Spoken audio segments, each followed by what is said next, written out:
అంటే బాహుబలికి జలపాతం అసలు నా లెక్కలో బాహుబలి సబ్జెక్ట్ అంతా జలపాతమే. జలపాతం లేకపోతే బాహుబలి లేదు అసలు. రాజమౌళితో అన్నాను. ఎందుకంటే ఆడియన్స్ని ప్రిపేర్ చేయటం, అసలు ముందు ఆడియన్స్ని మనతో ట్రావెల్ చేపియాలంటే ఒక మనిషి ఈ పైకి ఎక్కడం కోసం చిన్నప్పటి నుంచి ట్రై చేస్తున్నాడు అనే ట్రీట్మెంట్ తీసుకోవటం వలన మామూలుగా జలపాతం చూపించేసి ఇటు నుంచి అటు ఈజీగా ఎగిరాడంటే ఇది బిలీవబిలిటీకి దూరంగా ఉంటుంది. అలా దాన్ని స్ట్రాంగ్ పాయింట్ చేశాడు.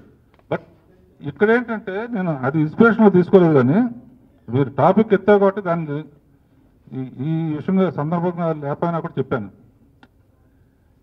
ఇక్కడ ఏంటంటే ఎక్కడ ఆడాలి, ఎందుకంటే చరిత్రలో గుహలో ఆడుకునే వాళ్ళు, ఆశ్రమంలో ఆడుకునే వాళ్ళు ఉందన్నమాట. ఇది మామూలుగా ఏదో నేను ఇంకోళ్ళు కలిసి జూబ్లీహిల్స్ క్లబ్లోనో ఫిల్మినర్ క్లబ్లోనో పేకాడినట్టు ఆడకూడదు. ఒక దేవుడు ఒక భక్తుడితో పాచికలాడటానికి వచ్చాడంటే ఒక అద్భుతం జరగాలి, ఆడియన్స్ని ప్రిపేర్ చేయాలి. దేవుడు పాచికలాడటం ఏంటి, ఆడియన్స్ ప్రిపేర్ చేయాలంటే ఒక అద్భుతం జరగాలి. అందుకనే మళ్ళీ ఇందులో ఏంటి, క్షేత్ర మహత్యం మిస్ అవ్వకూడదు. ఎక్కడుంది తిరుపతిలో, ఎక్కడుంది జలపాతం లేదు కదా అంటారు కదా.